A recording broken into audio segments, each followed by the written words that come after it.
Salut tout le monde, j'espère que vous allez bien les amis, on est parti pour une nouvelle vidéo et on va démarrer comme d'hab avec les deux unes des quotidiens madrilènes et les deux unes sont consacrées à Alphonso Davies. Marca qui titre Tras Mbappé à Port Davies.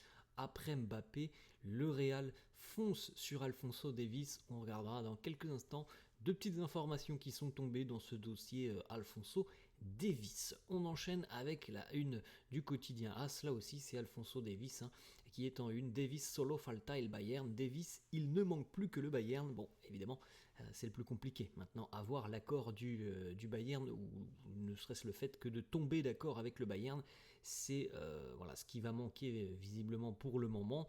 Et c'est évidemment ce qui est le plus compliqué parce que le Bayern n'avait pas forcément l'intention de perdre Alphonso Davies, donc il va falloir tomber d'accord maintenant. Vous pouvez le constater aussi sur la une du quotidien AS, on annonce la victoire de Gérone hier 3-0 face au Rayo Vallecano. Gérone revient donc en seconde position à 6 points du Real. Les deux informations qui concernent Alphonso Davies, premièrement Mario Cortegana, journaliste Marca, qui nous annonce que le Real est tombé d'accord verbalement avec Alphonso Davies, ce qui veut dire que et le Real et le joueur sont ok, et qui semble assez chaud pour venir du côté de Madrid. Maintenant, comme la une du quotidien Marca nous l'a annoncé, il manque l'accord avec le club, avec le Bayern, et pour le moment, le Real serait susceptible de transmettre une offre de 35 à 40 millions d'euros, mais on n'a pas la réponse du Bayern si une telle offre arrive sur la table. On enchaîne avec cette fois-ci cette autre information du quotidien Marca. Davies a pris sa décision finale malgré l'ambition notamment du club bavarois de lui proposer une prolongation de contrat et un salaire un petit peu plus élevé. Il a pris sa décision, c'est-à-dire rejoindre le Real. On sait aussi qu'il y avait des clubs de première ligue qui étaient intéressés par le latéral canadien. Lui a pris la décision de rejoindre le Real. Donc maintenant, les négociations vont pouvoir véritablement démarrer entre le Real et le Bayern. On enchaîne les amis avec une petite information qui concerne l'entraînement. Aujourd'hui, il n'y aura pas d'entraînement au centre d'entraînement de Valdebebas, jour off pour les joueurs, repos après donc le match de ce week-end face à Séville. Et puis hier aussi on avait un entraînement hier, alors entraînement évidemment light, lendemain de match, c'est des entraînements plutôt calme et tranquille, donc reprise de l'entraînement demain. Hier on avait quelques petites courses, vous voyez les joueurs notamment qui avaient les baskets, on n'a pas forcément chaussé les crampons sur l'entraînement de la veille, mis à part pour les absents évidemment et pour ceux qui sont sur le point de revenir comme Jude Bellingham qui lui était en crampons, qui était sur le terrain, qui a touché le ballon, donc on peut penser les amis que la bonne nouvelle va arriver et qu'il sera disponible et présent pour affronter Valence ce week-end et évidemment disponible pour le match de Ligue des Champions dans une semaine normalement, on l'espère tous,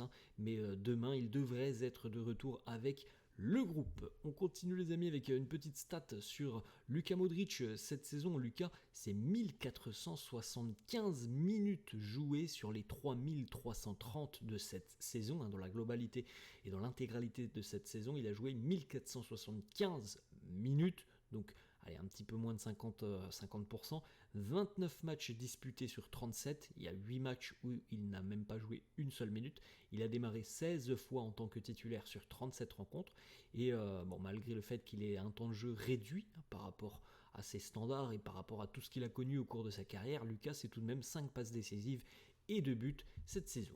On a aussi cette statistique, vous l'avez vu face au FC Séville, il a de nouveau marqué de l'extérieur de la surface de réparation, Modric. Seuls 3 joueurs ont marqué plus de 10 fois de l'extérieur de la surface de réparation depuis le début de l'année 2016-2017, donc là on parle évidemment du côté du Real. Seuls 3 joueurs ont marqué plus de 3 fois depuis l'extérieur de la surface. Marco Asensio, 15 buts, on connaît et on se remémore les buts de Asensio, souvent c'était des bangers, et puis ensuite on a Toni Kroos 14 et Modric qui vient de marquer son 11e but depuis l'extérieur de la surface. Quelques petites photos du vestiaire juste après la rencontre face au FC Séville. Regardez déjà Arda Güler, Difficile pour Arda qui pensait peut-être rentrer en fin de match. On a parlé un petit peu hier et on en reparlera dans quelques instants.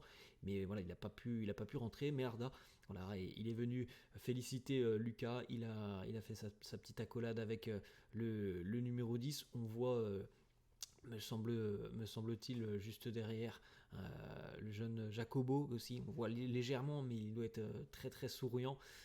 Et puis regardez d'autres images aussi, par exemple Kamavinga qui était blessé mais qui était dans le vestiaire évidemment. Tchouaméni aussi, grande accolade avec Luka Modric. Tout le monde était très très heureux de la victoire et je pense que tout le monde était aussi très très heureux que ça soit Modric qui libère un petit peu le Real parce que c'est une saison compliquée pour le Croate. On a une petite déclat de Lucas qui nous dit: je suis très très ému de toutes les petites attentions, de toutes les petites attentions de mes coéquipiers, de tout ce qu'ils m'ont dit. Ça montre à quel point ils sont très heureux pour moi, à quel point ils m'apprécient. On est une grande famille et comme je vous l'ai déjà dit, c'est notre force. Nous sommes une famille, on doit continuer comme ça. Le Real a pris l'ascendant en fin de match, mais le Real a de nouveau pris des points précieux dans cette course à la Liga.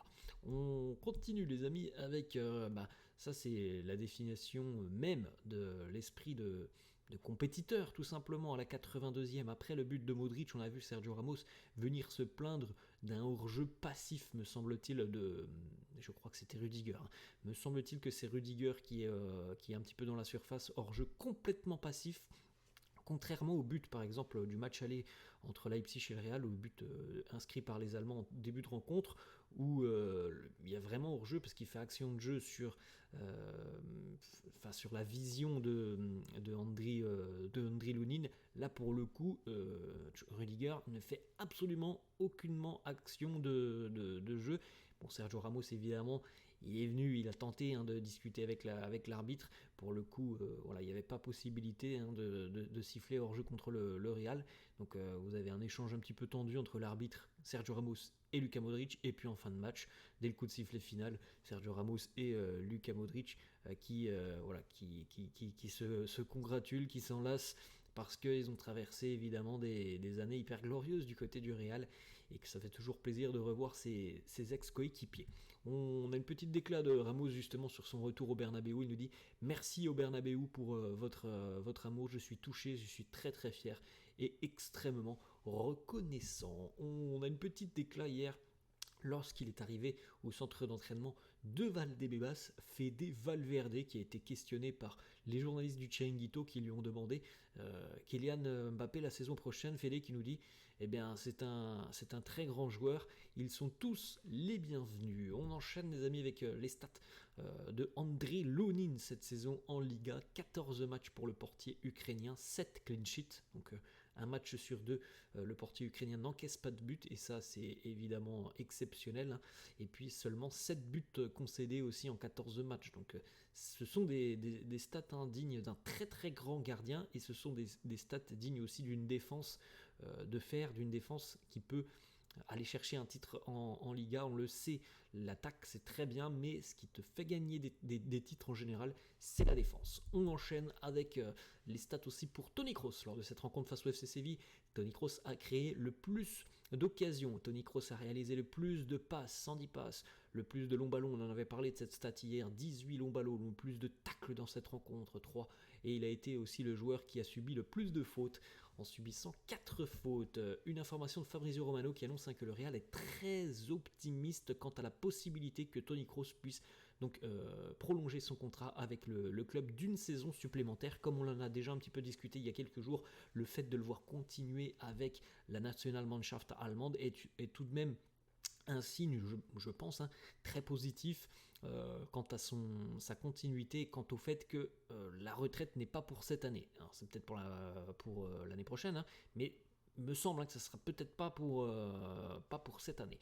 On continue avec une autre stat. Le Real est à l'heure actuelle invaincu sur ses 20 derniers matchs de Liga, donc c'est des stats quand même très très positives pour les merengues qui depuis 6-7 mois maintenant n'ont plus perdu en Liga, et depuis le fameux derby du côté du Metropolitano face à l'Atlético. On continue avec les excuses de Carlo, on en a parlé un petit peu de Arda Güler qui n'avait pas eu la possibilité de rentrer malgré le fait qu'il se soit échauffé. Carlo Ancelotti s'est excusé évidemment auprès du jeune turc qui, je l'espère, a compris évidemment que la tournure de la rencontre avait changé et qu'il n'y avait pas forcément maintenant les mêmes priorités quand tu ouvres le score à la 80e que lorsqu'il y a 0-0 5 minutes plus tôt. On continue les amis avec une petite stat qui récapitule un petit peu tous les buts qui ont été invalidés par la VAR depuis l'introduction de l'assistance vidéo en Liga. Le Real s'est vu refuser 27 buts, bien loin devant les autres équipes de Liga, Séville, l'Atlético, Valence, la Real Sociedad, le Celta, donc les 6 premières, voilà le classement. Et comme vous pouvez le constater, il y a une équipe qui n'est pas dans ce classement et qui pourtant se permet très régulièrement des critiques envers l'arbitrage et des critiques envers le Real.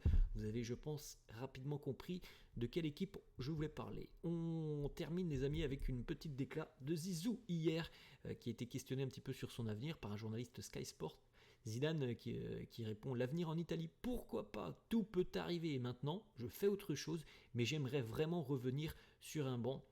Alors après cette déclaration, revenir sur un banc, je crois que franchement, ça fait 1 an et demi, 2 ans qu'on entend que Zizou veut revenir. Je pense qu'il attendait l'équipe de France, ça ne s'est pas fait. Donc maintenant que Didier Deschamps est bien installé, il y a eu une prolongation de contrat. Je pense que Zizou va revenir. Ça sera sur un banc. Quand? C'est l'éternel point d'interrogation. On peut pas savoir parce que voilà, il y avait déjà beaucoup de rumeurs il y a plus d'1 an. Il y en a encore aujourd'hui. C'est très très difficile de savoir quand Zizou pourra revenir.